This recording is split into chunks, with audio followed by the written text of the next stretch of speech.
आप देख रहे हैं इंडिया टाउन न्यूज, भारत की बात।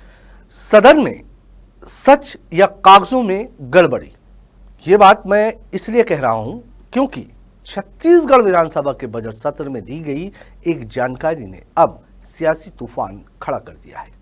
दावा किया गया है कि मठ को मुआवजे की लाखों की राशि दे दी गई, लेकिन जब हकीकत सामने आई तो कहानी कुछ और ही निकली। तो सवाल यह है, क्या सदन में गलत जानकारी दी गई, और अगर हां तो जिम्मेदार कौन है? नमस्कार, आप देख रहे हैं इंडिया टाउन न्यूज और मैं हूं आपके साथ कमर गौस।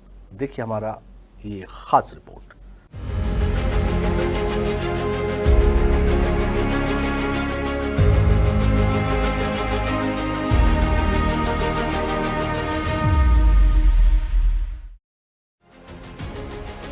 कागजों में भुगतान लेकिन खाते में पैसा नहीं। दरअसल विधानसभा में जीतू साहू मठ को दी गई मुआवजा राशि को लेकर सवाल पूछा गया था, जिसके जवाब में लिखित रूप से बताया गया कि 2 फरवरी 2023 को 30,75,000 रुपए ट्रस्ट के खाते में जमा कर दिए गए। ये जवाब सदन में आधिकारिक रूप से पेश किया गया, जिसे रिकॉर्ड का हिस्सा भी माना गया। लेकिन जब इस दावे की पड़ताल की गई तो तस्वीर बिल्कुल उलट नजर आई। मतलब दावा बढ़ा लेकिन सबूत शून्य। जांच के दौरान ट्रस्ट के सचिव ने साफ तौर पर कहा कि उनके खाते में अब तक कोई भी राशि जमा नहीं हुई। यह है, एसडीएम को बता दिया है कि हमको देवपुरी का 5 खाते का मुआवजा मिला है। 6 खाते का आना था, 1 खाते का चल रहा है, अभी विवाद चल रहा है। इस संबंध में कई बार हम एसडीएम से मिले थे और अभी इसके वसूली के लिए कोर्ट में जा रहे हैं। वो गलत है, उन्होंने दिया है कि दे दिए हैं करके 30,75,000 कुछ का अमाउंट है, वो हमको मिला नहीं है।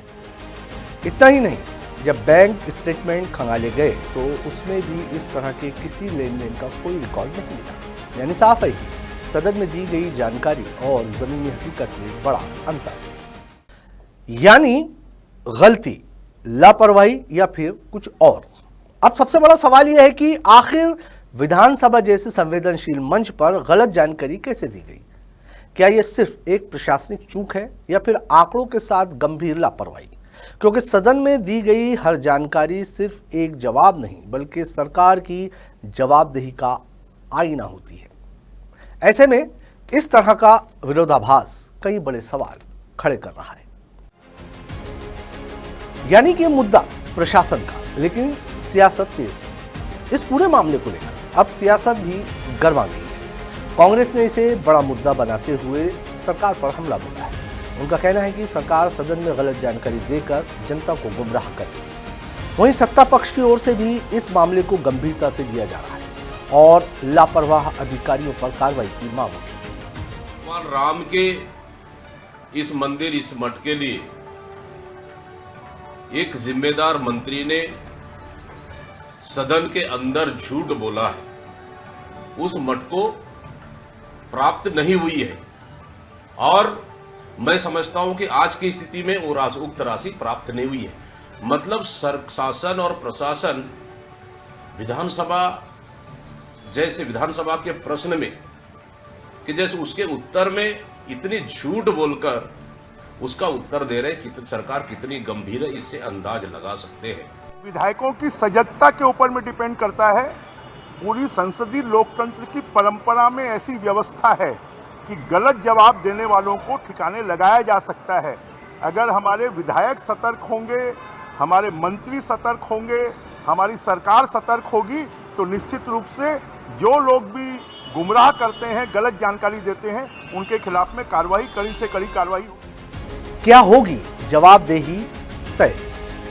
मंत्री बृजमोहन अग्रवाल के बयान से ये संकेत जरूर मिला है कि मामले में ब्यूरोक्रेसी पर एक्शन लिया जा सकता है। अगर जांच में यह साबित होता है कि जानकारी गलत दी गई तो संबंधित अधिकारी के खिलाफ कड़ी कार्रवाई हो सकती है। लेकिन सवाल अब भी कायम है, क्या सिर्फ कार्रवाई से भरोसा वापस आ पाएगा? अब इस सिस्टम की गलती है या निगरानी की कमी? ये मामला सिर्फ एक मुआवजे का नहीं बल्कि पूरे प्रशासनिक तंत्र की पारदर्शिता पर सवाल है। क्या डेटा वेरिफिकेशन की प्रक्रिया मजबूत है?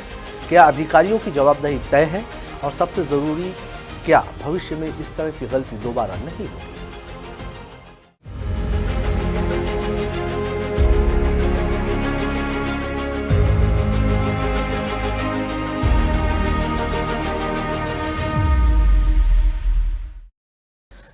सदन में भरोसा सबसे बड़ी जिम्मेदारी होती है और छत्तीसगढ़ विधानसभा में उठे इस विवाद ने एक बार फिर ये साफ कर दिया है कि सिर्फ जवाब देना ही काफी नहीं, बल्कि जवाब सही होना भी उतना ही जरूरी है।